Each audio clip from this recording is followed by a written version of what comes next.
কিন্তু আল্লাহ তাআলার নাজিলকৃত কিতাবের অনুসারী। ইহুদিগণ হচ্ছে তওরাত কিতাবের অনুসারী, খ্রিস্টানগণ হচ্ছে ইনজিল কিতাবের অনুসারী। তাদের কাছেও কিন্তু ইসলাম এসেছিল। পরবর্তীতে তারা সেগুলোকে বিকৃত করে ফেলেছে এবং কিতাবগুলোকেও বিকৃত করেছে, আল্লাহর দ্বীনকেও বিকৃত করে ফেলেছে। তো তারপরেও তাদের উপর দায়িত্ব ছিল, তওরাত এবং ইনজিলে উল্লেখ ছিল শেষ নবীর আবির্ভাব হলেই তৎক্ষণাৎ তারা যেন তার প্রতি ঈমান আনে এবং তার উপর যা অবতীর্ণ হবে তাও যেন তারা ঈমান আনে এবং মেনে চলে। এটা তাদের কাছ থেকে ওয়াদা গ্রহণ করা হয়েছিল, যা আমরা পবিত্র কোরআনের মহাগ্রন্থ আল কোরআনের তাফসিরের বিভিন্ন আয়াতের মধ্যে আমরা উল্লেখ করেছি।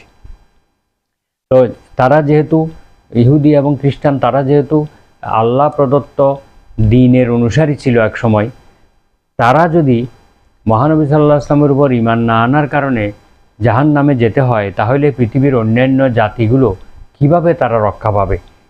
এই জন্য এটা বোঝানোর জন্য তাদেরকে বিশেষ করে উল্লেখ করা হয়েছে। অর্থাৎ তারা আল্লাহর একটা দ্বীনের অনুসারী ছিল।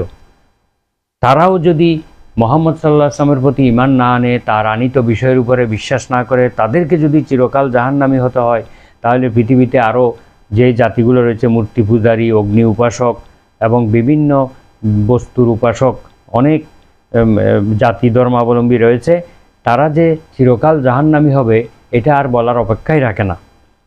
এই বিষয়টির প্রতি ইঙ্গিত করে আলোচ্য হাদিসে ইহুদিউন ওয়ালা নাসরানিউন, অর্থাৎ সেই ইহুদি হোক খ্রিস্টান হোক, এই দুইটা জাতির কথা উল্লেখ করেছে। অর্থাৎ এই দুইটা জাতি একসময় আল্লাহর তৌহিদে, একত্ববাদে বিশ্বাসী ছিল।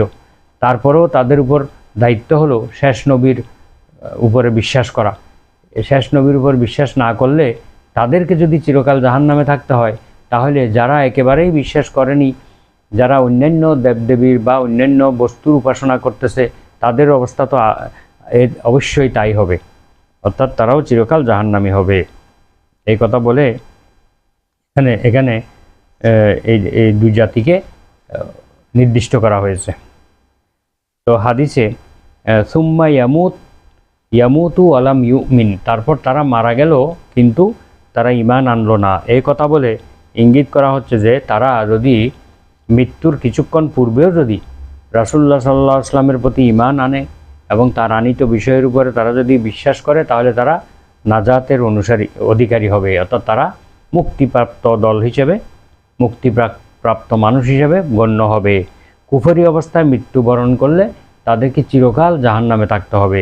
এই কথাই এখানে ইঙ্গিত, এই জন্য মৃত্যুর কথা উল্লেখ করা হয়েছে। সুম্মা ইয়ামুতু আলাম